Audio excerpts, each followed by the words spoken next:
أنفسنا ومن سيئات أعمالنا من يهده الله فلا مضل له ومن يضلل فلا هادي له وأشهد أن لا إله إلا الله وحده لا شريك له وأشهد أن محمدا عبده ورسوله يا أيها الذين آمنوا اتقوا الله حق تقاته ولا تموتن إلا وأنتم مسلمون يا أيها الناس اتقوا ربكم الذي خلقكم من نفس واحدة وخلق منها زوجها وبث منهما رجالا كثيرا ونساء واتقوا الله الذي تساءلون به والأرحام إن الله كان عليكم رقيبا. எல்லா புகழும் அகிலங்கள் அனைத்திற்கும் ஏக இறைவனாகிய தூணின்றி வான் படைத்த அல்லாஹ் ஒருவனுக்கே உரித்தானதாகும். அவனது சாந்தியும் சமாதானமும் அவனுடைய இறுதி தூதர் முஹம்மது ரசூலுல்லாஹ் ஸல்லல்லாஹு அலைஹி வஸல்லம் அவர்கள் மீதும் அவர்களை பின்பற்றி வாழ்ந்த சத்திய சஹாபாக்கள், தாபீன்கள், தபா தாபீன்கள், உலமாக்கள், நல்லோர்கள், நாம் நேசிப்பவர்கள், நம்மை நேசிப்பவர்கள் அனைவரின் மீதும் என்றென்றும் நின்று நிலவட்டுமாக. எல்லாம் வல்ல அல்லாஹ்வின் நல்லடியார்களே, அல்லாஹ் சுப்ஹானஹு வ தஆலா இந்த உலகத்தில் மால் என்று சொல்லக்கூடிய சொத்துக்கள் என்று மனிதர்களுக்கு சொத்துக்களை வழங்கியிருக்கின்றான். ஆனால் அல்லாஹ் சொல்லக்கூடிய மிகப்பெரிய சொத்துக்களில் ஒன்றுதான் குழந்தை செல்வங்கள்.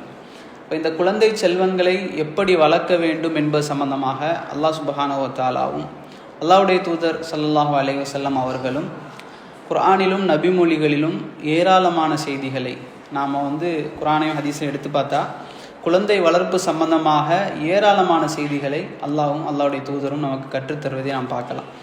எதற்காக அல்லாஹ் சுப்ஹானஹு வ தஆலா குழந்தை வளர்ப்பை பற்றி அவ்வளவு பேசுகிறான், அல்லாஹ்வுடைய தூதர் ஏன் அவ்வளவு விஷயங்களை நமக்கு சொல்கிறாங்க அப்படின்னு சொன்னால், அந்த குழந்தை செல்வங்கள் எதற்காக அல்லாஹ் தந்திருக்கிறான் என்பதை, அந்த நோக்கத்தை நாம் அறிந்து கொள்வது நம்ம மீது கடமையாக இருக்கின்றது. நம்மில் ஒவ்வொருவருக்கும் கடமை.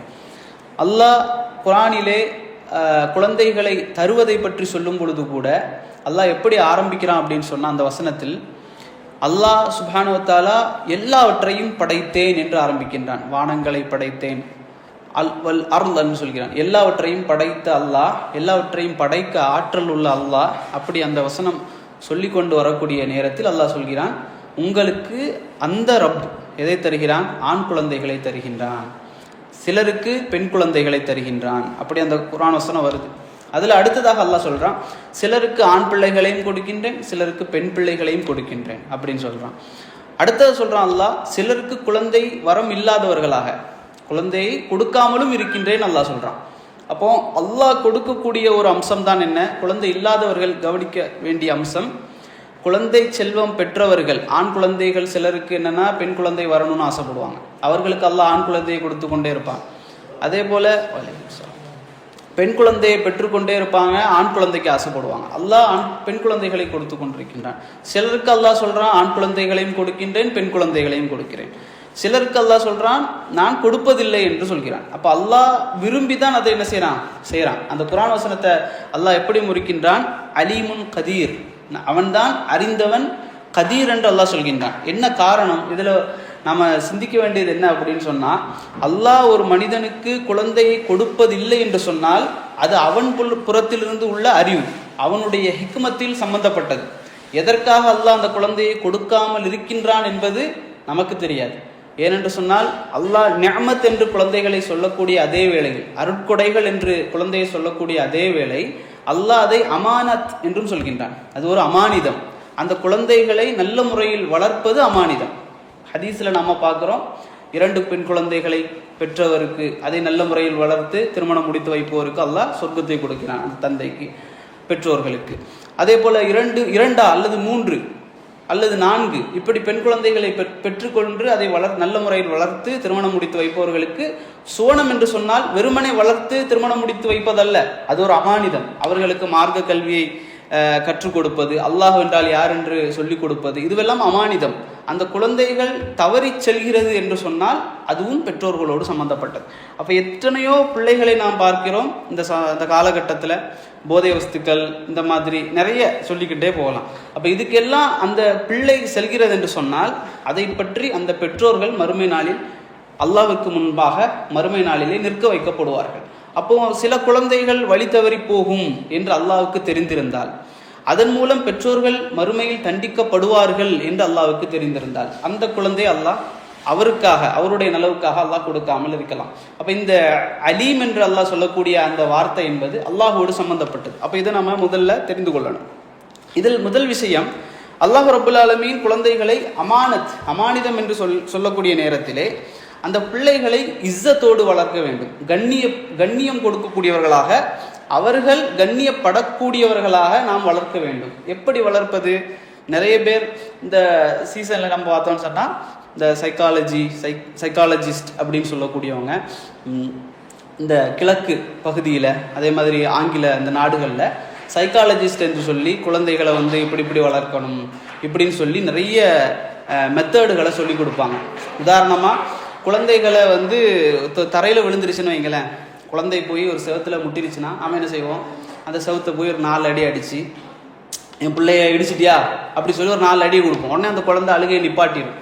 இதை கூட அந்த ஆங்கில அந்த சைக்காலஜிஸ்ட் என்ன சொல்கிறாங்க அப்படின்னா, அப்படி செய்யக்கூடாது, அது பிள்ளைய ஒரு முட்டாள்தனமான விஷயத்தை கற்றுக் கொடுப்பது போல, அது ஒரு மூடம், அது ஒரு மூடத்தனமான விஷயம், அதெல்லாம் செய்யக்கூடாது அப்படின்லாம் சொல்கிறாங்க. அப்படியெல்லாம் எதுவும் இல்லை. இஸ்லாம் வெகு இலகுவாக குழந்தை வளர்ப்பை பற்றி நமக்கு சொல்லித்தரும்.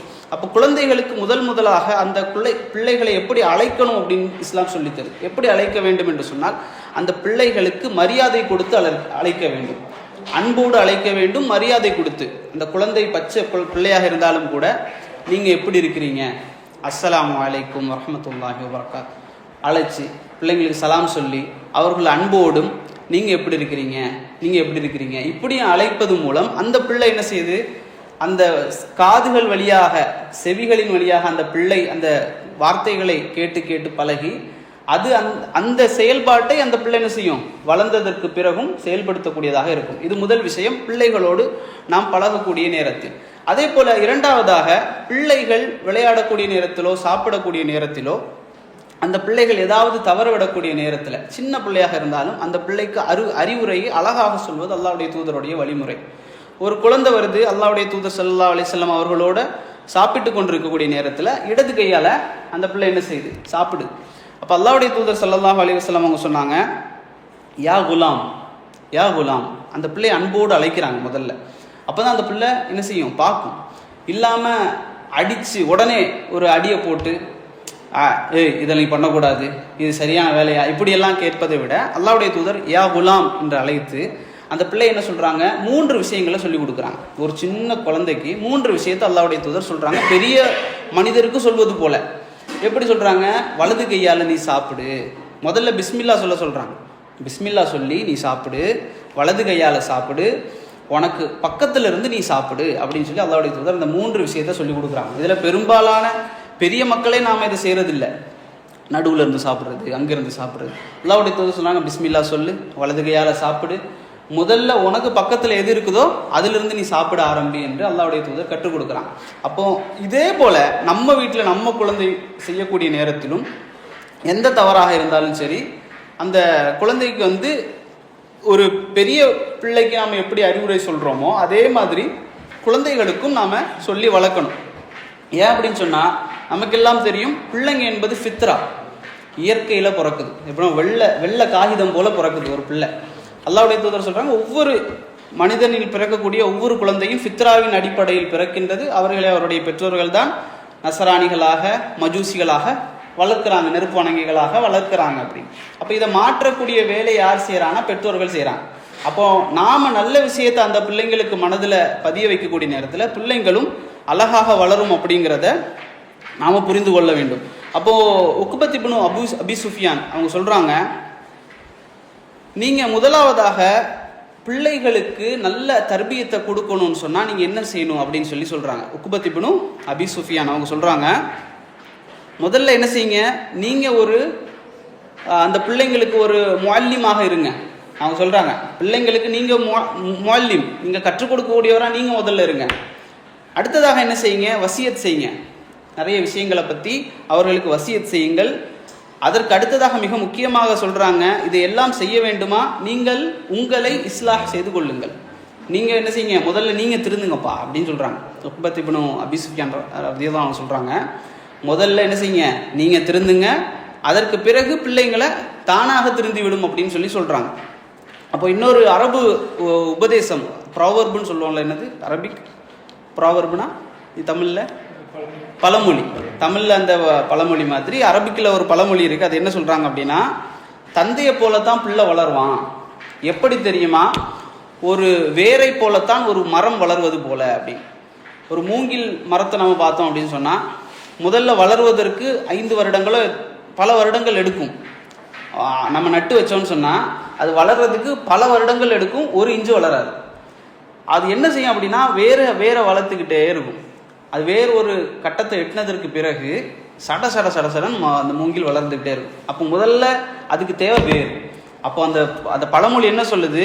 ஒரு தந்தையை போலத்தான் தன்னுடைய பிள்ளையும் வளர்வான். எப்படி ஒரு மரம் எப்படி தன்னுடைய வேரை போல வளர்கிறதோ அதே போல அப்படின்னு சொல்லி அந்த பழமொழி சொல்லுது. அப்போ இவங்க நமக்கு சொல்லித்தரக்கூடிய விஷயம் என்னன்னா, ஒரு 5-6 விஷயங்களை சொல்லித்தராங்க. முதலாவதாக குழந்தை வளர்ப்பில் அன்பு செலுத்துவது. அல்லாஹ்வுடைய தூதர் எப்படி ஒரு குழந்தைக்கு நல்ல உபதேசங்கள் செய்வதற்கு முன்பாக அன்பு செலுத்துறாங்களோ அதே போல நாமளும் அன்பு செலுத்துவது. எதன் காரணமாக? ஒரு பிள்ளையோ அல்லது நாமோ யாரையா ஒருத்தரை விரும்ப ஆரம்பிச்சிட்டோம்னு வைங்களேன். இன்றைக்கு எத்தனையோ பிள்ளைங்க வாப்பாவை விட நடிகர்கள், தமிழ் நடிகர்களை விரும்புது, பாடகர்களை விரும்புது, ஃபுட்பால் பிளேயர், கிரிக்கெட் பிளேயர்களை விரும்புது. என்ன காரணம்? அவனை பிடிக்குது, வாப்பாவை பிடிக்கலை. அப்போ முதலாவதாக நாம அந்த பிள்ளைக்கு விருப்பத்துக்குரியவர்களாக ஆகிறோம் என்று சொன்னால் அந்த பிள்ளை நாம செய்யறத போலேயே செய்யும். இல்லை அப்படின்னு சொன்னா மற்றவங்க செய்யறது மாதிரி எல்லாம் செய்யும். அந்த பிள்ளை முடி வெட்டுறதுலேருந்து பேண்ட் போடுறதுலேருந்து எல்லாமே நடிகர்கள் செய்வது போலேயே செய்யும். இரண்டாவது சொல்றாங்க, அன்பு காட்டுவதற்கு பிறகு எடுத்துக்காட்டாக இருங்கள். நீங்க பிள்ளைங்களுக்கு சொல்லி அவர்களுக்கு திருத்துவதை விட நீங்க செய்து காட்டினால் பிள்ளைகள் திருந்துவார்கள். எடுத்துக்காட்டாக இருங்கள். மூன்றாவதாக குர்ஆனை கற்றுக் கொடுங்கள். பிள்ளைங்களுக்கு குர்ஆனை கற்றுக் கொடுங்கள். இன்றைக்கு நம்ம எத்தனையோ பேர் குர்ஆனை பிள்ளைகளுக்கு கற்றுக் கொடுக்குறோம். அலிஃப் ப த எல்லாம் சொல்லி கொடுக்குறோம். பிள்ளைங்க குர்ஆன் ஓதுது. ஆனால் குர்ஆனை பற்றிய அறிவை கற்றுக் கொடுப்பது, குர்ஆனை பற்றிய அறிவை கற்றுக் கொடுத்ததற்கு பிறகு நான்காவதாக அல்லாஹுவை பற்றி கற்றுக் கொடுப்பது. அல்லாஹ் என்றால் யார்? அல்லாஹ் எப்படிப்பட்டவன்? அல்லாஹ் எந்த சூழலில் எப்படி அவன் அந்த பண்புகளை வெளிப்படுத்துவான்? அல்லாஹ் எப்போது கோபப்படுவான்? அல்லாஹ் எப்போது வெட்கப்படுகின்றான்?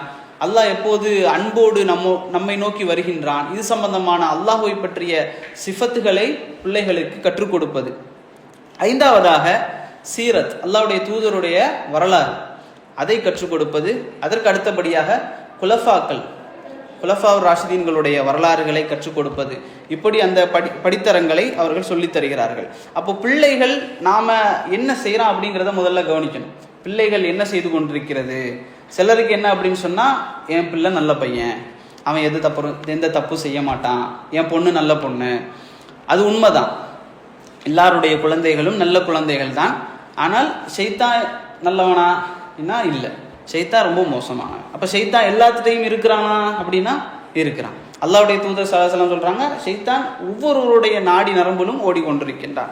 சஹாபாக்கள் கேட்குறாங்க, யா ரசூலுல்லாஹ் உங்களுடைய உடலிலுமா அப்படின்னு கேட்குறாங்க. அல்லாஹ்வுடைய தூதர் சொல்றாங்க, நாம் என்னுடைய உடலிலும் தான் அவன் ஓடிக்கொண்டிருக்கிறான், ஆனால் அவன் எனக்கு கட்டுப்பட்டு விட்டான். அல்லாஹ்வுடைய தூதருக்கு மட்டும்தான் அவன் கட்டுப்பட்டு இருக்கான். அதற்கு பிறகு மௌலவியோ யாருடைய உடலுக்கும் அவன் கட்டுப்படலை. அப்போ ஒவ்வொரு குழந்தைகளுடைய உடலிலும் ஷைத்தான் நாடி நரம்புகளில் ஓடிக்கொண்டிருக்கின்றான். அதனால் பெண் பிள்ளையோ ஆண் பிள்ளையோ அவன் என்ன செய்து கொண்டிருக்கிறான் என்பதை கண்காணிக்க வேண்டிய பொறுப்பு ஒவ்வொரு பெற்றோர்களுக்கும் இருக்கிறது. ஏன்னு சொன்னா இப்னு உமர் ரலியல்லாஹு அன்ஹு சொல்றாங்க, அல்லாஹ் சுப்ஹானஹு வ தஆலா மறுமையில் பெற்றோர்களிடம் எதை குறித்து விசாரிப்பான் என்று சொன்னால் ஒழுக்கத்தை குறித்து விசாரிப்பான். பிள்ளைகள் ஒழுக்கமாக இருக்கிறதா என்று பிள்ளைகளை விசாரிப்பதற்கு முன்பாக அல்லாஹ் பெற்றோர்களை விசாரிக்கின்றான் என்று இப்னு உமர் ரலியல்லாஹு அன்ஹு சொல்றாங்க. அப்போ ஒழுக்கம் சம்பந்தமாக பிள்ளைகளுடைய விஷயத்தில் பெற்றோர்கள் மறுமை நாளிலே பதில் சொல்ல கடமைப்பட்டிருக்கிறார்கள் என்பதை நாம் தெரிந்து வைத்திருக்க வேண்டும். அடுத்ததாக நாம் பார்த்தோம்னா மார்க்க அறிவுள்ள குழந்தைகளை வளர்ப்பது, மார்க்க அறிவுள்ள ஞானம் உள்ள குழந்தைகளை வளர்ப்பது. எந்த அளவுக்கு இப்னு உமர் ரலியல்லாஹு அன்ஹுடைய வரலாறு நீங்கள் பார்த்தா தெரியும். இப்னு உமர் ரலியல்லாஹு அன்ஹு அவர்கள் ஒரு நாள் ரசூல் ஸல்லல்லாஹு அலைஹி வஸல்லம் உடைய மஜ்லிஸில் போய் உட்கார்ந்துருக்கிறாங்க. அப்போ உமர் ரலியல்லாஹு அன்ஹு அவர்களும் அங்கே இருக்கிறாங்க. வாப்பாவும் இருக்கிறாரு, இப்னு உமர் இருக்கிறாரு, பிள்ளை இருக்கிறாரு, அபூபக்கர் ரலியல்லாஹு அன்ஹு இருக்கிறாங்க, உஸ்மான் ரலியல்லாஹு அன்ஹு இருக்காங்க, அலி ரலியல்லாஹு அன்ஹு இருக்கிறாங்க, அபூ ஹுரைரா, இப்படி பெரும்பாலான சஹாபாக்கள், பெரிய பெரிய சஹாபாக்கள் இருக்கக்கூடிய அந்த மஜ்லிஸில் இப்னு உமர் ரலியல்லாஹு அன்ஹு அவர்களும் இருக்கிறாங்க. இப்னு உமர் அப்போ அவருக்கு எத்தனை வயசு அப்படின்னு சொன்னால் சின்ன வயசு, சின்ன குழந்தை. எல்லா மக்களும் பெரிய பெரிய ஆட்கள், உமர் ரலியல்லாஹு ரசூல் ஸல்லல்லாஹு அலைஹி வஸல்லமுடைய அந்த மூத்தாள். அப்போ இப்படி இருக்கக்கூடிய அந்த சபையில் அல்லாஹ்வுடைய தூதர் ஸல்லல்லாஹு அலைஹி வஸல்லம் அவர் கேட்குறாங்க, ஒரு மரம் ஒரு மரம் எதற்கு ஒப்பானது, ஒரு முஸ்லீமுக்கு ஒப்பானது அப்படின்னு கேட்குறாங்க. ஒரு மரம் இருக்குது, அது ஒரு முஸ்லீமுக்கு ஒப்பானது, அது என்ன மரம் அப்படின்னு சொல்லி கேட்குறாங்க. அப்போ யாருமே பதில் சொல்லலை, எல்லாரும் அமைதியாக இருக்கிறாங்க. அப்போ ஒரு ரசூல் ஸல்லல்லாஹு அலைஹி வஸல்லம் சொன்னாங்க, பேரித்த மரம் அப்படின்னு சொல்கிறாங்க. சொன்னது உடனே இந்த மஜ்லிஸ், இந்த சபையெல்லாம் முடியுது, இந்த பயான் ப்ரோக்ராம் எல்லாம் முடிஞ்சிருச்சு. முடிஞ்சதுக்கு பிறகு வழியில் நடந்து போகிறாங்க. அப்போது இப்னு உமர் ரலியல்லாஹு அன்ஹு சொல்கிறாங்க வாப்பாட்ட, வாப்பா அந்த மாதிரி ரசூல் ஸல்லல்லாஹு அலைஹி வஸல்லம் கேள்வி கேட்டாங்கல்ல, அப்போ அதனுடைய பதில் எனக்கு தெரியும், அப்போவே எனக்கு தெரிஞ்சிருச்சு, நான் சொல்லாமல் இருந்துட்டேன் அப்படின்றாங்க.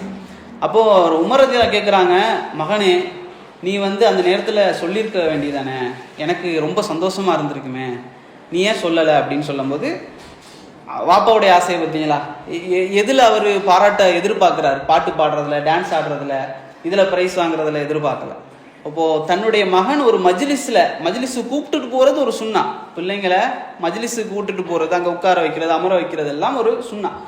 அப்போது உமர் ரலியல்லாஹு அன்ஹு சொல்கிறாங்க, நீ சொல்லியிருக்க வேண்டியதானே, நான் சந்தோஷப்பட்டிருப்பேனே அப்படின்னு சொல்லும்போது, மகனுடைய பதிலை பாருங்கள். இப்னு உமர் ரலியல்லாஹு அன்ஹு சொல்கிறாங்க, நீங்கள் எல்லோரும் பெரிய சஹாபாக்கள், நீங்கள் எல்லோரும் வயது மூத்தவர்கள், நீங்கள் எல்லோரும் அமைதியாக இருந்ததை பார்த்துட்டு நான் என்ன நினச்சேன், ஒருவேளை நான் சொன்ன அது தப்பாக இருக்குமோ அப்படின்னு நினச்சி நான் என்ன செஞ்சுட்டேன், சொல்லாமல் இருந்துட்டேன் அப்பா அப்படின்னு சொல்கிறான். அப்போ இப்னு உமர் ரலியல்லாஹு அன்ஹுக்கு இருந்த இல்மு யார்கிட்டருந்து வந்துச்சு அப்படின்னு சொன்னால், உமர் ரலியல்லாஹுடைய தர்பியத்திலிருந்து வந்தது, உமர் ரலியல்லாஹுடைய வளர்ப்புலேருந்து வந்தது. அல்லாஹ்வுடைய தூதருடைய அந்த மஜ்லிஸில் அவங்க சின்ன வயசுலேருந்தே உட்கார்ந்ததுனால அந்த இல்மு தான்.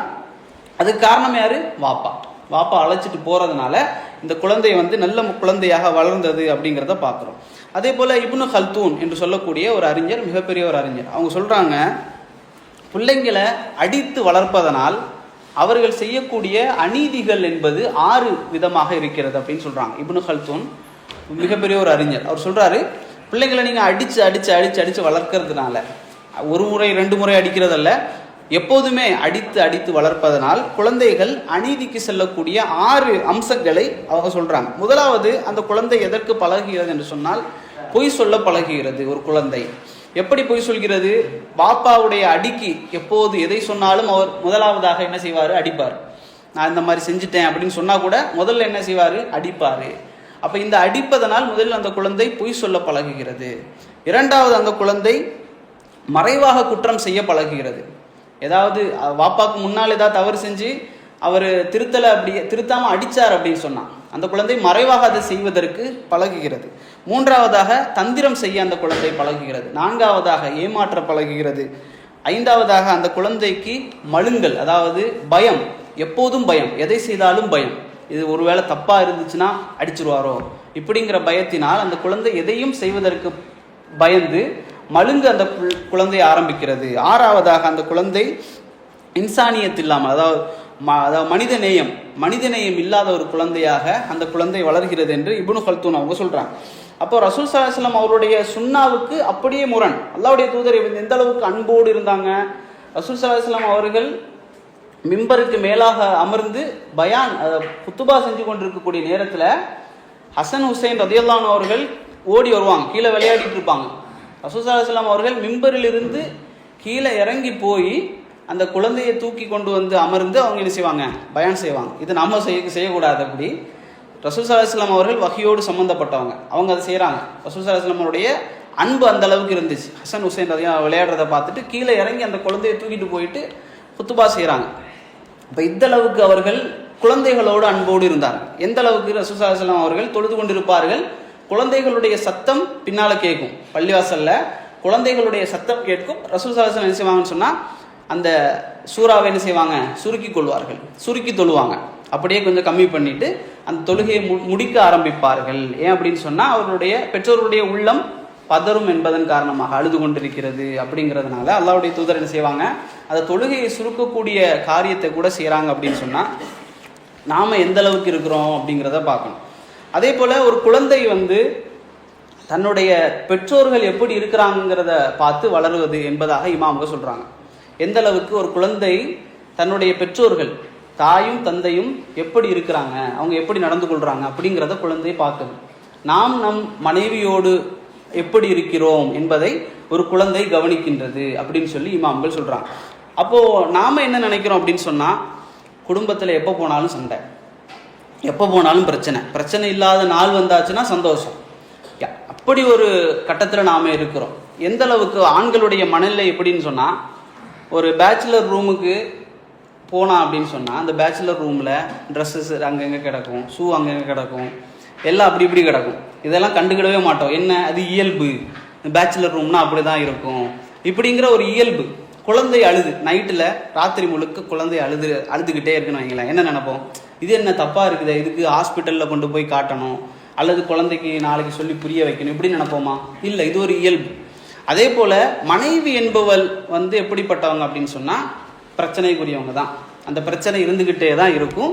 அது இயல்பாக எடுத்துக்கொண்டவர்களுக்கு நல்லது. ஏன் ரசூல் ஸல்லல்லாஹு அலைஹி வஸல்லம் சொன்னாங்க, பெண் எப்படி படைக்கப்பட்டிருக்கிறா, விலா எலும்பு போல. விலா எலும்பு இப்படி இருக்கும் அதுதானே, விலா எலும்பு வளைஞ்சிருக்கும். பெண் இப்படி தான் படைக்கப்பட்டிருக்கிறாள். அல்லாஹ்வுடைய தூதர் என்ன சொல்கிறாங்க, நீங்கள் இதை வளைக்க நினச்சிடாதீங்க. நீங்கள் வளைக்க நினச்சிங்க, நிமித்த நினச்சிடாதீங்க, வளைஞ்சு தான் இருக்கும். பெண்கள் என்பவர்கள் வளைந்த விலா எலும்பை போன்றவர்கள். அவர்களை நீங்கள் நிமிர்த்த நினைத்தால் அது உடைந்து விடும் ரசூல் ஸல்லல்லாஹு அலைஹி வஸல்லம் சொல்கிறாங்க. நம்ம சொல்லலை, அல்லாஹ்வுடைய தூதர் சொல்கிறாங்க, பெண்கள் விலா எலும்பை போன்றவர்கள் வளைந்து தான் இருப்பார்கள். அவர்களை நீங்கள் நிமிர்த்த நினைத்தால் அவர்கள் உடைந்து விடுவார்கள். உடைந்து விடுதல் என்றால் என்ன தெரியுமா? தலாக்குன்னு சொல்கிறாங்க. அப்போ பெண்கள் என்பவர்கள் அப்படித்தான் இருப்பாங்க, அதை நிமித்த முடியாது. ஒவ்வொரு பெண்ணிலும் ஒவ்வொரு குறை இருந்து கொண்டே இருக்கும். ஏதாவது ஒரு குறை, சும்மா அழுறது அல்லது மனசில் வச்சுட்டு சொல்லாமல் இருக்கிறது, இந்த மாதிரி பல பிரச்சனைகள் பெண்களுக்கு இருக்கும். ஆண்களுக்கு அல்லாஹ் எப்படி படைச்சிருக்கிறான் அப்படின்னு சொன்னால், அல்லாஹ் குர்ஆனில் சொல்லக்கூடிய நேரத்தில் பெண்களை நிர்வாகம் செய்யக்கூடியவர்களாக ஆண்களை படைத்திருப்பதாக அல்லாஹ் சொல்கிறான். அப்போ ஆண்களுக்கு அந்த நிர்வாக சக்தி எப்படி இருக்கணும் அப்படின்னு சொன்னால், இந்த வளைஞ்சிருக்குதா, அந்த நம்மளும் வளைஞ்சிடணும். இல்லை அப்படின்னா என்ன செய்யும், உடஞ்சிரும். இது அல்லாஹ்வுடைய தூதர் ஸல்லல்லாஹு அலைஹி வஸல்லம் அவங்க சொல்லி தந்தது. நாம் நினச்சிடக்கூடாது நமக்கு மட்டும்தான் இந்த பிரச்சனை அப்படின்னு, வேற யாருக்கும் இந்த பிரச்சனை இல்லைன்னு இல்லை. பிரச்சனை இல்லாத வீடுகளே இல்லை. அல்லாஹ்வுடைய தூதர் ஸல்லல்லாஹு அலைஹி வஸல்லம் அவருடைய வீட்டிலும் இதே பிரச்சனை இருந்துச்சு. சண்டை போட்டுட்டு பேசாமல் இருந்திருக்கிறாங்க. அல்லாஹ்வுடைய தூதர் வீட்டுக்கு போகாமல் இருந்திருக்கிறாங்க. ஒரு சம்பவம் உங்களுக்கு தெரிஞ்ச சம்பவம், ஆயிஷா ரலியல்லாஹு அன்ஹா அவர்களுடைய அவதூறுடைய நேரத்தில் அல்லாஹ்வுடைய தூதருடைய மனைவி ஆயிஷா ரலியல்லாஹு அன்ஹா பற்றி ஒரு அவதூறு பரவுது, ஊர் முழுக்க பரவுது, எல்லாருக்கும் தெரிஞ்சிச்சு. அப்போ அல்லாஹ்வுடைய தூதர் ஸல்லல்லாஹு அலைஹி வஸல்லம் அவர்கள் வர்றாங்க ஆயிஷா ரலியல்லாஹுடைய வீட்டுக்கு. நல்லா பாருங்க. அப்போ ஆயிஷா ரலியல்லாஹு அன்ஹா அவர்கள் எந்த அளவுக்கு மன சங்கடத்தில் இருந்திருப்பாங்க. அவங்க எப்படிப்பட்ட தூய்மையான ஒரு பெண். அந்த பெண்மணிக்கு ஒரு அவதூறு வரக்கூடிய நேரத்தில் அந்த ஆயிஷா ரலியல்லாஹு அன்ஹா அவர்கள் வீட்டிலேயே அப்படியே இருக்கிறாங்க, அழுதுகிட்டே இருக்கிறாங்க. அது அவதூறுனாலும் ஊரில் பரவக்கூடிய நேரத்தில் மனசு சங்கடப்படத்தான் செய்யும். நான் எதுவும் செய்யலை, நம்ம இருந்துருவோமே, நான் எதுவுமே செய்யலப்பா, நமக்கு என்ன அப்படின்னு இருந்துருவோம். ஆனால் அந்த பெண்கள் அப்படி அல்ல, அவங்க தூய்மையானவர்கள். அவர்களால் தாங்கிக் கொள்ள முடியலை, அழுதுகிட்டே இருக்கிறாங்க. அப்போ ரசூல் ஸல்லல்லாஹு அலைஹி வஸல்லம் அவர்கள் அந்த வீட்டுக்கு வர்றாங்க, ஆயிஷா ரலியல்லாஹுடைய அந்த வீட்டுக்கு வர்றாங்க, அபூபக்கர் ரலியல்லாஹுடைய வீட்டுக்கு அவங்க என்ன செய்கிறாங்க, ஆயிஷா ரலியல்லாஹு சந்திக்கிறது வர்றாங்க. அப்போ ஆயிஷா ரலியல்லாஹு உட்கார்ந்துருக்கிறாங்க. அப்போது என்ன ஆச்சுது அப்படின்னு சொல்லி கேட்கக்கூடிய நேரத்தில் ரசூல் ஸல்லல்லாஹு அலைஹி வஸல்லம் சொல்கிறாங்க இந்த வார்த்தை, நீ தவறு செய்திருந்தால், ரசூல் ஸல்லல்லாஹு அலைஹி வஸல்லம் வார்த்தை, நீ தவறு செய்திருந்தால் அல்லாஹ்விடத்தில் தௌபா செஞ்சுக்கோ, அல்லாஹ் உன்னுடைய பாவத்தை மன்னித்து விடுவான். இப்படி சொல்கிறாங்க. இதில் ஏதாவது தவறு இருக்குதானா? தவறு இல்லை, லாஜிக்காக பேசுகிறாங்க. ஆண்கள் இப்படி தானே லாஜிக்காக பேசுறது. இப்போ ரசூல் ஸல்லல்லாஹு அலைஹி வஸல்லம் சொல்கிறாங்க, நீ தவறு செஞ்சிருந்தா அல்லாஹ்ட்ட மன்னிப்பு கேட்டுக்கோ, அல்லாஹ் உன்னை மன்னிச்சிருவான் தௌபா செஞ்சா. இல்லாமல் உனக்கு மேலே தவறு இல்லை அப்படின்னு சொன்னால் பொறுமையாரி அல்லாஹ் உனக்கு நற்செய்தியை வழங்குவான் அப்படின்னு சொல்கிறாங்க. இதில் எதுவும் தவறு இல்லை ஆண்களை பொறுத்தவரை. பெண்களுக்கு இதில் பிரச்சனை. ரசூல் ஸல்லல்லாஹு அலைஹி வஸல்லம் இந்த வார்த்தையை சொன்ன உடனே ஆயிஷா ரலியல்லாஹு தேம்பி அழுதாங்க. ஏன் அழுதாங்க அப்படின்னா, அதான் பெண்களுடைய இயல்பு. அவங்க என்ன எதிர்பார்க்குறாங்க ஆயிஷா ரலியல்லாஹு அப்படின்னா, ரசூல் ஸல்லல்லாஹு அலைஹி வஸல்லம் எப்படி சொல்லணும், நீ தவறே செஞ்சுருக்க மாட்ட, நான் இருக்கிறேன் உனக்கு, நீ தவறே செஞ்சுருக்க மாட்ட, நான் நம்புகிறேன், உனக்கு அல்லாஹ் நிச்சயமாக என்ன செய்வான், உனக்கு நற்செய்தியை வழங்குவான், நீ பயப்படாத, இப்படி சொல்லணும்னு ஆயிஷா ரலியல்லாஹு எதிர்பார்க்குறாங்க. ஆனால் ரசூல் ஸல்லல்லாஹு அலைஹி வஸல்லம் அவர்கள் நம்மளே போலேயே லாஜிக்காக பேசுகிறாங்க. தவறு செஞ்சால் தௌபா செய், அல்லாஹ் மன்னிச்சிருவான், இல்லைன்னா நற்செய்தி வரும் இன்ஷா அல்லாஹ் அப்படின்னு சொல்கிறாங்க.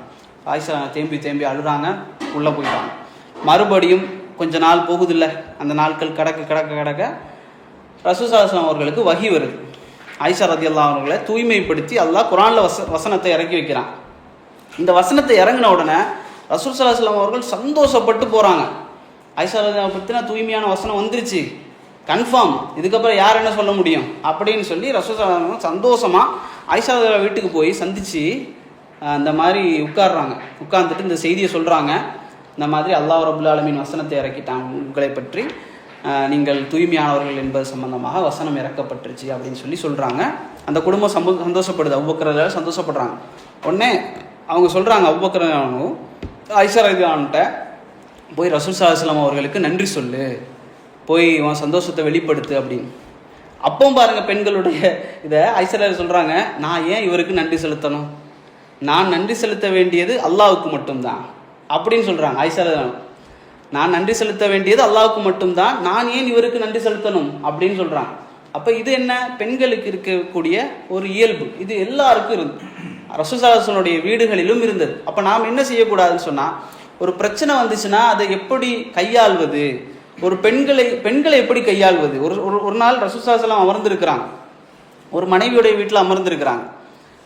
அப்போது ஆயிஷா ரலியல்லாஹு வீட்டில் அமர்ந்திருக்கிறாங்க. ஆயிஷா ரலியல்லாஹு வீட்டு ஒரு நாள் அமருவாங்கல்ல, ரசூல் ஸல்லல்லாஹு அலைஹி வஸல்லம் அவர்களுடைய மனைவி ஒவ்வொரு நாளும் ஒவ்வொரு வீட்டுக்கு என்ன செய்வாங்க, புக்கிங் மாதிரி, இந்த நாள் இவருடைய வீட்டில், இந்த நாள் இவருடைய வீட்டில், இப்படி தான் ரசூல் ஸல்லல்லாஹு அலைஹி வஸல்லம் அவர்கள் மாறி மாறி அமருவாங்க. அப்போது அன்றைய நாள் ஆயிஷா ரலியல்லாஹுடைய நாள், ரசூல் ஸல்லல்லாஹு அலைஹி வஸல்லம் அவர்கள் ஆயிஷா ரலியல்லாஹு வீட்டுக்கு வந்துட்டாங்க. வந்து உட்கார்ந்துருக்கக்கூடிய நேரத்தில் இன்னொரு மனைவி அவர்களுடைய வீட்டிலேருந்து ஒரு சாப்பாடு கிண்ணம் வருது, கிண்ணத்தோட சாப்பாடு வருது, ஸ்வீட்டு. அதை கொண்டு வந்து ஒரு சிறுமி என்ன செய்கிறாங்க, கொடுக்குறாங்க ரசூல் ஸல்லல்லாஹு அலைஹி வஸல்லம். அதை பார்த்த உடனே ஆயிஷா கேட்குறாங்க, இது எங்கேருந்து வந்துச்சு அப்படின்னு. அப்போது இந்த மனைவியோடைய வீட்டிலேருந்து வந்துச்சு. ஆயிஷா தட்டி விட்டாங்க. தட்டி விட்டோன்னே என்னாச்சு, சில்லியா நொறுங்கிருச்சு, அந்த கிண்ணம் சாப்பாடோடு நொறுங்கிருச்சு. நாம் என்ன செய்வோம், மனுஷியா நீலாம் பொம்பளையா, இப்படி போட்டு உடைக்க எனக்குலாம் இது இருக்குதா. அப்போ என்ன செய்வோம் அப்படின்னா, மார்க்கத்தையும் அதையும் சம்மந்தப்படுத்தி பேசுவோம். இதுதான் நம்மள்ட்ட இருக்கிற பிரச்சனை. மார்க்கத்தையும் குடும்ப விவகாரத்தையும் சம்மந்தப்படுத்தக்கூடாது. மனைவி நம்மளோடு சண்டை போடுறாளா அல்லது திட்டுறாளா, இந்த மாதிரி ஏதாவது இது விஷயம் நடக்குதா, அப்போ என்ன செய்யக்கூடாது, உடனே மார்க்கத்தோடு அவளை சம்மந்தப்படுத்தக்கூடாது. அவர்கள் அல்லாஹ்வோடு எந்த அளவுக்கு நெருக்கமாக இருக்கிறாங்கங்கிறது நமக்கு தெரியாது, தொழுகையில் எந்த அளவுக்கு இருக்கிறாங்கன்னு நமக்கு தெரியாது. நாம் கூட தொழுகையில் பொழுதுபோக்காக இருப்போம், மனைவிகள் அப்படி இருக்கிறதுக்கு பெரும்பாலும் குறைவு. அப்போ அவர்கள் எப்படி இருக்கிறாங்க அப்படிங்கிறத நாம் என்ன செய்யக்கூடாது, முடிவு செய்யக்கூடாது. நமக்கு தெரியும், ரசூல் ஸல்லல்லாஹு அலைஹி வஸல்லம் வீட்டில் வளர்ந்த ஸெயித் ரலியல்லாஹு அவர்கள், அவர்களுக்கும் அவர்களுடைய மனைவி ஸெயித் ரலியல்லாஹு அவர்கள், ஸைனப் ரலியல்லாஹு அன்ஹா, இவர்களுக்கு திருமணம் முடிச்சு வைத்தது யார் அப்படின்னு சொன்னால் ரசூல் ஸல்லல்லாஹு அலைஹி வஸல்லம் அவங்க தான். ஆனால் முடித்ததற்கு பிறகு அந்த ஸெயித் ரலியல்லாஹு என்ன செய்வாங்கன்னா, தினம் வந்து ரசூல் ஸல்லல்லாஹு அலைஹி வஸல்லம் இடத்துல சொல்லுவாங்க, இந்த மாதிரி நான் வந்து தலாக் விட போகிறேன், எனக்கு செட் ஆகலை அப்படின்றாங்க. தினமும் வந்து சொல்லுவாங்க, இந்த மாதிரி எனக்கு செட் ஆகலை. இப்போ நாமளாக தான் என்ன செய்திருப்போம், நான் கஷ்டப்பட்டு உனக்கு அந்த பிள்ளையை பார்த்து, நல்ல பிள்ளையை பார்த்து முடிச்சு வச்சேன், நீ வந்து என்ன செட் ஆக மாட்டேங்குன்ற. அப்படி இல்லை. ஸெயித் ரலியல்லாஹு சிறந்த ஒரு சஹாபி, ஸைனப் ரலியல்லாஹு அன்ஹா சிறந்த ஒரு சஹாபி, ஸைனப் பின்த் ஜஹ்ஷ் என 2 பேரும் சிறந்த சஹாபாக்கள். அப்போ 2 பேருக்கும் நான் செட் ஆகலை. மார்க்க ரீதியாக அவர்கள் சிறந்தவர்கள், அதில் எந்த மாற்று கருத்தும் இல்லை. ஆனால் இந்த 2 பேருக்கும் ஒத்து போகவில்லை என்பதுதான் அர்த்தம். அப்போ ரசூல் ஸல்லல்லாஹு அலைஹி வஸல்லம் அவர்கள் சேர்த்து வைத்த ஒரு தம்பதி. அப்போ ரசூல் ஸல்லல்லாஹு அலைஹி வஸல்லம் என்ன செய்கிறாங்க, அல்லாஹ்வுடைய கட்டளையினால அந்த என்ன செய்யுது, தலாக்கு நடக்குது. தலாக்கு நடந்ததற்கு பிறகு அல்லாஹ் கட்டளை இறக்குறான், ஸைனப் என்ன செய்யுங்க, நீங்கள் திருமணம் முடிங்க.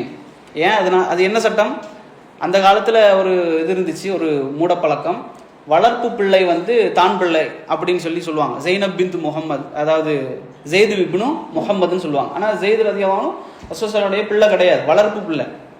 அப்போ அல்லாஹ் என்ன வசனத்தை இறக்குனா அப்படின்னு சொன்னால், அந்த ஸெயிதுடைய மனைவி அவங்கள நீங்கள் திருமணம் முடிக்கணும்னு அல்லாஹ் வசனத்தை இறக்குறான். அப்போ ரசூல் ஸல்லல்லாஹு அலைஹி வஸல்லம் என்ன செய்கிறாங்க, அந்த ஸெயிதை அனுப்பித்தான் என்ன செய்கிறாங்க, ஸைனப் ரலியல்லாஹு அன்ஹாவை பொண்ணு கேட்க சொல்கிறாங்க. அப்போ கூட பாருங்க, ரசூல் ஸல்லல்லாஹு அலைஹி வஸல்லம் அனுப்புகிறாங்க ஸெயித் ரலியல்லாஹு அன்ஹுவை, போய் பொண்ணு கேளுங்க, நான் திருமணம் முடிப்பதற்கு.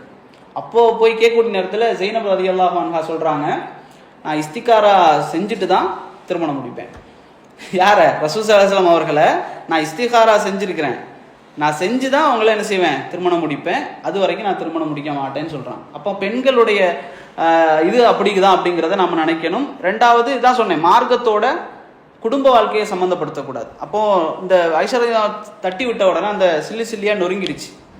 ரசூல் ஸல்லல்லாஹு அலைஹி வஸல்லம் என்ன செஞ்சாங்க அப்படின்னா, கீழே போய் உட்காந்து அந்த சிந்தி போன செதறி போன அந்த பிளேட்டை என்ன செஞ்சாங்க, ஒன்று ஒன்றாக சேர்த்து ஒட்ட வச்சு என்ன செஞ்சாங்க, வீட்டில் எடுத்து வச்சாங்க. வச்சுட்டு வீட்டிலேருந்து ஒரு கிண்ணத்தை எடுத்து அந்த சிறுமிகிட்ட கொடுத்து விட்டாங்க. என்ன ஆயிடக்கூடாது, இப்போ இந்த உடஞ்சது கொடுத்து விட்டா என்ன ஆகும், அங்கே ஒரு பிரளயம், 2 வீட்டுக்கும் சண்டை, 2 மனைவிக்கும் சண்டை வந்துடக்கூடாதுன்னு சொல்லி அல்லாஹ்வுடைய தூதர் ஸல்லல்லாஹு அலைஹி வஸல்லம் புது கிண்ணத்தை என்ன செய்கிறாங்க, கொடுத்து அனுப்புகிறாங்க. அப்போ இது ரசூல் ஸல்லல்லாஹு அலைஹி வஸல்லமுடைய ஒரு அணுகுமுறை, குடும்பத்தோடு மனைவியோடு நடந்து கொள்ளக்கூடிய ஒரு அணுகுமுறை அப்படிங்கிறத நாம் கவனிக்கணும். அப்போ இதையெல்லாம் என்ன செய்யும், ஒரு குழந்தை பார்த்து வளரும் அப்படிங்கிறது தான் நாம் சொல்கிறது. அப்போ இதில் மிக முக்கியமாக கவனிக்க வேண்டியது மனைவியோட சம்மந்தப்பட்ட விஷயத்தில் இயல்பு என்பதை நாம் எடுத்துக்கொள்கிறது. பெண்களோட உள்ள பிரச்சனைகள் இயல்பு. 2வது கண்டுகொள்ளாமல் இருப்பது. எப்படி நாம் ஒரு பேச்சுலர் ரூமுக்கு போனால் எதையும் கண்டுகொள்ளாமல் இருந்த இடத்துல போயிட்டு உட்காந்துட்டு வருவோமோ, அதே போல் வீட்டுக்கு போனாலும் இருந்த இடத்துல என்னெல்லாம் இருக்குது பிரச்சனை இல்லை, நீங்கள் இருங்க, அவங்களே சரி பண்ணுவாங்க. நம்ம என்ன செய்வோம், சும்மா நம்ம எடுத்து வச்ச ஒரு என்ன தொடப்பக்கட்டை இங்கே எடுத்து வச்சுருப்போம், அதை அவங்க அங்கே எடுத்து வச்சா அன்னைக்கு ஒரு சண்டை, யார்கிட்ட கேட்டு வச்சா அப்படின்னு.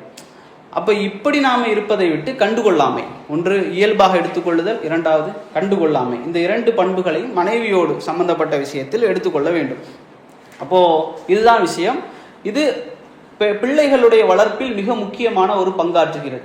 ஆண்களும் பெண்களும் எப்படி இருக்கிறாங்க அப்படிங்கிறத குழந்தைகள் பார்த்து வளர்வதனால அவர்களும் தங்களுடைய வாழ்க்கையில் அதை எடுத்துக்கொள்வாங்க அப்படிங்கிறதையும் நாம் தெரிந்து கொள்ளணும்.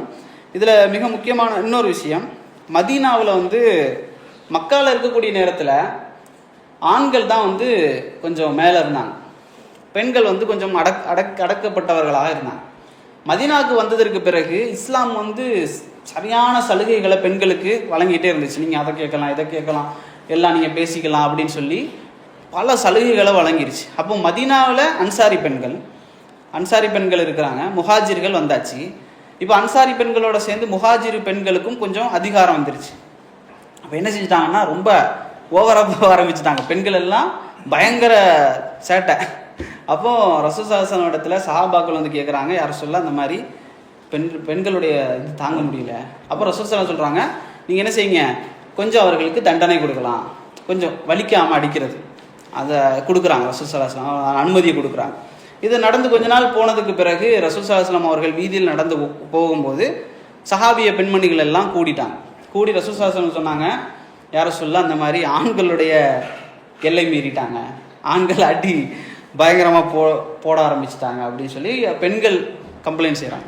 அப்போ அல்லாஹ்வுடைய தூதர் ஸல்லல்லாஹு அலைஹி வஸல்லம் சொன்னாங்க, இவர்கள் சிறந்தவர்கள் அல்ல. அப்போ தான் அந்த செய்தி வருது, நம்மெல்லாம் எப்பவுமே கேட்கக்கூடிய செய்தி, உங்களில் சிறந்தவர் உங்கள் மனைவியரிடத்தில் சிறந்தவர், உங்களுடைய வீட்டுக்காரங்களிடத்தில் சிறந்தவர்கள் தான் உங்களில் சிறந்தவர் அப்படின்னு சொல்லி ஒரு செய்தியை நம்ம அடிக்கடி கேட்போமே. அது என்ன நினச்சிருக்கிறோம் அப்படின்னா, உங்களில் சிறந்தவர் உங்கள் மனைவியரிடத்தில் சிறந்தவர் அப்படின்னா மனைவி சர்டிஃபிகேட் கொடுக்கணும், அப்படி இல்லை. உங்கள் மனைவி சர்டிஃபிகேட் கொடுத்தாலும் சரி கொடுக்காவிட்டாலும் சரி, நாம் நல்ல முறையில் நடந்து கொண்டால் அவர்கள் தான் சிறந்தவர்கள், நான் என்னுடைய குடும்பத்தில் சிறந்தவன் அப்படின்னு சொல்லி அல்லாஹ்வுடைய தூதர் ஸல்லல்லாஹு அலைஹி வஸல்லம் அவர்கள் சொன்ன செய்தியை நாம் பார்க்குறோம். இப்போ இது எல்லாமே என்ன அப்படின்னா குழந்தை வளர்ப்போடு சம்பந்தப்பட்டது. குழந்தைகளுக்கு அன்பு காட்டுவது, அவர்களுக்கு நல்ல மரியாதையான பெயர்களை சொல்லி அழைப்பது, அவர்கள் தவற விடக்கூடிய நேரத்தில் பெரியவர்களுக்கு எப்படி அட்வைஸ் பண்ணுவோமோ அதே மாதிரி கூட குழந்தைகளுக்கும் நாம் என்ன செய்யலாம், அறிவுரை சொல்லிக் கொடுக்கலாம், துவாக்களை சொல்லிக் கொடுக்கலாம். அப்புறம் குர்ஆனை கற்றுக் கொடுப்பது, அதற்கு பிறகு அல்லாஹ்வுடைய பெயர்கள், அல்லாஹ்வுடைய சிஃபத்துகளை அவர்களுக்கு சொல்லிக் கொடுப்பது. அடுத்ததாக சீரா, அல்லாஹ்வுடைய தூதருடைய சீரத், நபியினுடைய வரலாறை சொல்லிக் கொடுப்பது, குலஃபாவுர் ராஷிதீன்களுடைய வரலாறுகளை சொல்லிக் கொடுப்பது. அதுக்கு பிறகு அதபுகளை சொல்லிக் கொடுப்பது. இதுவெல்லாம் அந்த படித்தரங்கள். இன்ஷா அல்லாஹ் இதில் ஒரு புக் இருக்குது, அந்த புக்கு தான் இது லஃப்தத்துல் கபீத் இலா நசீஹத்துல் வலத் அப்படின்னு சொல்லி இமாம் இப்னு ஜௌசி ரஹிமஹுல்லா, ஒரு சின்ன புக்கு தான் இது, தமிழ்நாட்டில் கிடைக்குது, நீங்கள் முடிஞ்சால் வாங்கி படித்து பாருங்கள். இமாம் இப்னுல் ஜௌசி ரஹிமஹுல்லா அவர்களுடைய ஒரு சின்ன ஒரு புக்கு இது. இவங்க பேர் என்ன அப்படின்னு சொன்னால் அப்துர் ரஹ்மான் இப்னு அலி. இந்த இவங்களுடைய பேர் இமாமுடைய பேர் இமாம் இப்னுல் ஜௌசி, உங்களுக்கு கேள்விப்பட்டிருப்பீங்கள்ல, இப்னுல் ஜௌசி ரஹிமஹுல்லா. அப்போ இவங்க தன்னுடைய மகனுக்கு எழுதிய ஒரு உபதேசம் தான் இந்த புக்கு. அவருக்கு அவர் சொல்கிறார் இந்த புத்தகத்தில், எனக்கு வந்து நான் ஒரு நாள் இந்த மாதிரி குரானை ஓதிவிட்டு, ஒரு முறை குரானை முழுமையாக ஓதி முடித்து விட்டு 10 குழந்தைகளை அல்லாஹ் இடத்துல கேட்டேன். 5 பெண் குழந்தைகளும் 5 ஆண் குழந்தைகளையும் நான் கேட்டேன். அல்லாஹ் எனக்கு 10 குழந்தைகளை தந்தான் அப்படின்னு சொல்றாரு. இந்த புத்தகம் எழுதும்போது அவங்களுக்கு 10 குழந்தை, அதுக்கு பிறகு எக்ஸ்ட்ரா ஒரு பெண் குழந்தை பிறந்துச்சு, மொத்தம் 11 குழந்தை அவங்க. இப்போ இந்த இதில் சொல்றாரு 10 பிள்ளைகள் எனக்கு அல்லாஹ் தந்தான். அதில் 4 ஆண்களை அல்லாஹ் எடுத்துக்கொண்டான். 4 பிள்ளைங்க மௌத்தாயிருச்சு. 4 ஆண் குழந்தைகள் மௌத்தாயிருச்சு. ஒரே ஒரு ஆண் குழந்தை, பெண் குழந்தை ஒன்று மௌத்தாயிருச்சு. அப்போ ஒரே ஒரு ஆண் குழந்தை தான் இமாம் இப்னுல் ஜோசி ரஹ்மஹுல்லா அவர்களுக்கு இருக்கிறாங்க. இமாம் இப்னுல் ஜோசியை பற்றி சொல்லணும்னா, இவர்களிடத்திலிருந்து 70,000 பேர் இஸ்லாத்தை ஏற்றுக்கொண்டாங்க. அந்த அளவுக்கு மிகப்பெரிய ஒரு இமாம். அவங்க சொல்கிறாங்க 1,00,000க்கும் மேற்பட்டவர்கள் என்னுடைய சபையிலிருந்து இஸ்லாத்தை ஏற்றிருக்கிறாங்கன்னு அவங்க சொல்கிறாங்க. 70,000 சொல்லி சஹீஹான செய்தி வருது. அப்போது இவ்வளவு சிறந்த புத்தகங்களை எழுதக்கூடியவர், அதிகமான நிறைய புத்தகங்கள், கிட்டத்தட்ட இமாம் இப்னு தைமியா ரஹ்மத்துல்லாஹ் சொல்கிறாங்க 1000க்கும் மேற்பட்ட புத்தகங்களை எழுதினதாக சொல்கிறாங்க. அப்போ அந்தளவுக்கு மிகப்பெரிய இமாம். இவங்க எதுக்காக தன்னுடைய குழந்தைக்கு இந்த புத்தகத்தை எழுதினாங்க அப்படின்னா, அவருக்கு ஒரே ஒரு பையன். அவங்க சொல்லுவாங்க, நான் வந்து படிக்கக்கூடிய நேரத்தில் காசு இல்லை, 6 தினார்கள் அந்த மாதிரி தான் என்கிட்ட இருந்துச்சு. அதுக்கு பிறகு நான் வந்து வீடுகளை விற்று அதை விற்று இதை விற்று எதற்காக உழைத்தேன் என்று சொன்னால், இந்த மார்க்கத்துக்காக, மார்க்க கல்வியை படிக்கணுங்கிறதுக்காக, இந்த மார்க்கத்தை பரப்ப வேண்டும் என்பதற்காகவே நான் என்ன செய்தேன், என்னுடைய முழு வாழ்க்கையும் நான் கழித்தேன். ஆனால் இவருடைய பையன் எப்படி இருந்தான்னு சொன்னால், கொஞ்சம் பொடுப்போக்காக இருந்தான். மார்க்க ரீதியான விஷயத்தில் எல்லாரும் மஜ்லிஸில் அமரக்கூடிய நேரத்தில் இவன் அமராமல் செல்லக்கூடியவனாக இருந்தான். கொஞ்சம் பொடுப்போக்காக, மார்க்கத்தின் பக்கம் தேவையில்லாமல் அப்படி போகக்கூடியவனாக இருந்ததன் காரணமாக இவங்க என்ன செய்கிறாங்கன்னு சொன்னால், தன்னுடைய மகனுக்காகவே இந்த புத்தகத்தை, இந்த அறிவுரையை எழுதினாங்க. இந்த புத்தகம் இல்லை, இந்த அறிவுரையை அவங்க அரபில் எழுதி அந்த குழந்தைக்கு கொடுத்தாங்க. அந்த பையன் வந்து வளர்ந்த பையன், அவருக்கு கொடுத்தாங்க. அதன் முழுமையான தமிழாக்கம் தான் இது. முதல்ல வந்திருக்கு இந்த கிதாப், அரபுலேருந்து அப்படியே தமிழில் மொழிபெயர்த்திருக்கிறாங்க. விலையும் கம்மி தான், கிட்டத்தட்ட ஒரு 40 பக்கம் தான் வருது. அப்போது இந்த புத்தகம் கிடைச்சா நீங்கள் இன்ஷா அல்லாஹ் வாங்குங்க, வாங்கி படித்து பாருங்கள். முழுமையாக ஒரு பையனுக்கு வாப்பா சொல்லக்கூடிய உபதேசங்களை முழுமையாக அடக்கின ஒரு புத்தகம் இன்ஷா அல்லாஹ். இதில் கடைசி பக்கம் மட்டும் இதில் சொல்கிறாங்க, மகனே, நாம் வந்து அபூபக்கர் சித்திக் ரலியல்லாஹு அவருடைய பரம்பரையில் வந்தவர்கள் அப்படின்னு சொல்கிறாங்க. இப்னுல் ஜோசி வந்து அபூபக்கர் ரலியல்லாஹுடைய அந்த வம்சாவளியில் வருவாங்க. எங்களுடைய தந்தை காசிம் இப்னு முஹம்மது அவர்கள் தொடர்பான செய்திகள் அனைத்தும் சிஃபத்து சஃப்வா என்ற நூலில் பதிவு செய்துள்ளேன். வாப்பா சம்பந்தப்பட்ட செய்தியெல்லாம் பதிவு செஞ்சுருக்கிறாங்க. பின்னர் எமது மூதாதையர்கள் வியாபாரத்தில் ஈடுபட்டு வந்தார்கள். அவங்களுடைய கிராண்ட்ஃபாதர் எல்லாருமே வந்து பிஸ்னஸ் தான். எமது பரம்பரையில், அந்த பரம்பரையில் பிந்தியவர்களில் பின்னால் வந்தவங்களில் இவர்கிட்ட மட்டும்தான், என்னிடம் மட்டும்தான் அறிவு தேடலில் பேரார்வம் இருந்தது. என்கிட்ட மட்டும்தான் அந்த பேரார்வம் இருந்துச்சு. எனக்கு பின்னால் யாரும் இல்லை, உன் பக்கம் திரும்பி இருக்கிறது அப்படின்றாங்க. எனக்கு பின்னால் உன்கிட்ட தான் வருது அந்த இல்மு. அப்போது உன்னிலும் உனக்காகவும் நான் ஆசை வைத்த எனது எண்ணத்தை வீணாக்கி விடாதே. உன்னை நான் அல்லாஹ்விடத்தில் ஒப்படைக்கிறேன். அறிவிலும் அமலிலும் அவன் உனக்கு நலவை நாட வேண்டும் என்று அவனிடம் பிரார்த்திக்கின்றேன். என்னால் முடிந்த அளவிற்கு எனது உபதேசத்தில் நான் முயற்சி செய்தது இது அப்படின்னு சொல்லி இந்த புத்தகத்தை முடிக்கிறாங்க. இப்போ அவங்களால எந்த அளவுக்கு ஒரு குழந்தை அப்படிங்கிறத விட ஒரு சமூகத்துக்கே உபதேசம் பண்ணுற மாதிரி இருக்கும் இந்த புக்கு. இப்போ தான் வந்திருக்கு, ஒரு மாதம் ஆச்சு இந்த புத்தகம் வெளியே வந்து. அப்போது ரொம்ப அழகான புக்கு. இன்ஷா அல்லாஹ் வாங்க முடிஞ்சால் வாங்கி பாருங்க இன்ஷா அல்லாஹ்.